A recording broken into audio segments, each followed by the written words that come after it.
but we have to be able to create chances. And a lot of the creativity from this US roster comes from triple espresso. And with them not there, where is it going to come from? I want someone to be a spark, creativity, and step up and create those chances. What do you expect when England and US get together?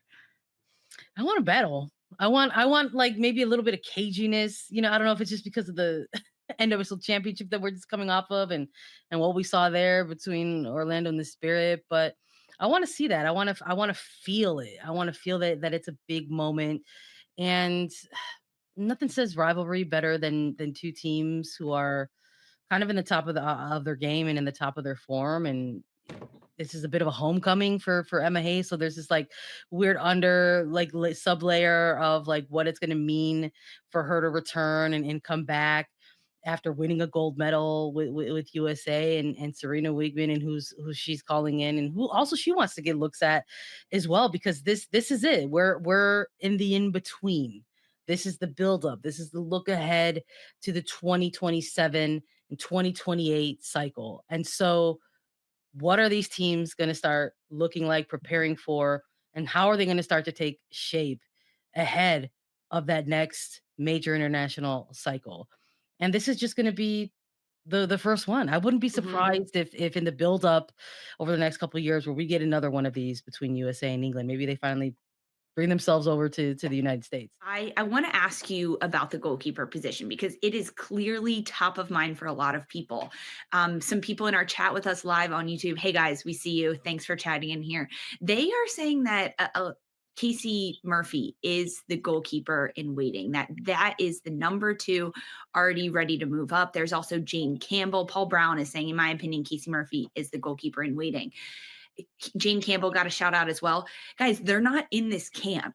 It is Mandy Hott, Yeah. Fallon Tullis-Joyce, and Alyssa Nair. Mandy Hott has one cap.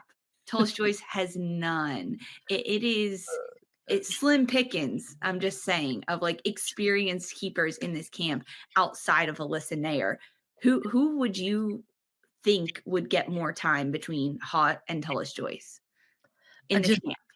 For me, I think Tullis Joyce, just because of she's already in Europe. She's been there. She's probably just like waiting for the rest of the team to get out there. Let's be frank. And she's in form right now. Also, she's not completely unfamiliar with the concept of the U.S. Women's National Team program. Let's just be clear here. But there's an opportunity here for this player to get some minutes, and she could very possibly get them under Emma Hayes. This is Mhm. a head coach that is no stranger to the rotation, to giving that first cap.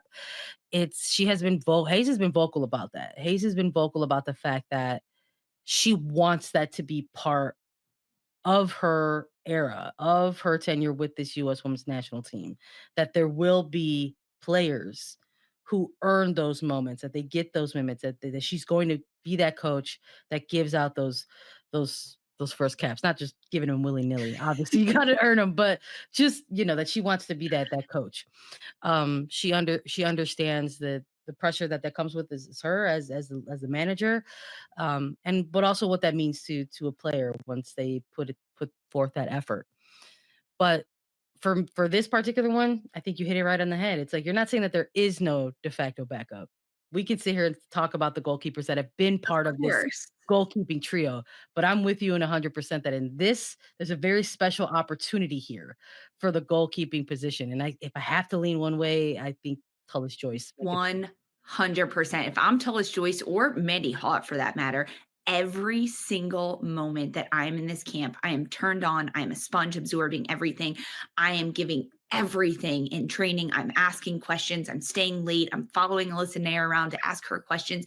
I'm doing everything I can to prove that I deserve to be here because maybe it's not the number two spot up for Tullis Joyce or Mandy Hott, but there is a spot up for grabs. When you say goodbye to one, there's always room for others. Yeah, Casey Murphy, Jane Campbell, Aubrey Kingsbury. They're not in this camp, guys. That's fair, guys. Okay, so they're not here. They're not here yet. We just got to We're having focus on what's Thanksgiving. Like, here. What do you want to see from the US? What are some tactical, technical things that you need to see from Emma Hayes and from this US women's national team side? yeah, I want to see the continuity of building out through the midfield. I think that's been, I don't want to say an issue, but it's always been a point that we make on some of these shows. What's it going to look like? Who is going to combine between Haran, Lavelle, and question mark, right? That's what it's been. Mhm. For a little while there, we had some things cemented with the trio of Coffee and Haran and Lavelle. But now these are games where there's not as many high stakes involved. And so we're going to continue to see rotations and things like that. So let's say maybe the starting trio in the middle gets 45 minutes. I got to see good combination play. I want to see good link up. I want to see build. I want to see playing balls in behind. I want to see that happen. I want to see more of a front six versus just a middle three. So that's what I'm looking for Yeah. in this game. For me, the US has to score goals. They have to create chances. They have to create clear cut chances. And that is incredibly difficult to do without triple espresso of Trinity Rodman, Sophia Smith, and Mallory Swanson. Who is going to step up offensively for this US women's national team side? I don't care if it's Lindsay Horan and Rose Lavelle in the midfield. I don't care if it's any one of the attacking front six, Sandra. They just have to create clear cut chances in whatever way that comes, from a high counter press, putting the Lionesses under pressure and creating chances and shots on goal. That's how the US scored the last time they played for Sophia Smith. That's how she got the goal. Whether it's build up play down the middle, whether it's wide areas, going 1v1, sending crosses into the box, right? Get Lynn Williams on the back shoulder of a defender, send her in over the top. I do not care what it is. They just have to create clear For the goals. chances. It create chances, right? Obviously, score the goals, but if you're creating all this chances, shots on target, good looks on goal, forcing whoever is in goal for the Lionesses and England's back line to be on their A game defensively, I'm okay with that. Even if they don't score every single one of them, because you can still fine tune, right? If Emma Hayes watches it and says, okay, look, we were so good on crosses getting them, it was just the finishing. Hey, we can work on the finishing, but we have to be able to create chances. And a lot of the creativity from this US roster comes from triple espresso. And with them not there, where is it going to come from? I want someone to be a spark, creativity, and step up and create those chances. That's the biggest thing I'm looking for. This game, US England, it's happening Saturday, 12:20 p.m. Eastern Time. Attacking third, you, me, Darian. We will have a full recap immediately following the match, 2:30 p.m. Eastern Time. USA against England. And before we go, Sandra, we got to drop predictions. Who do you have? What's your score line for USA England? It's gonna be cagey. It's gonna be cagey. We're gonna get goals, but I think it might be 1-1. Ooh, a draw. Mhm.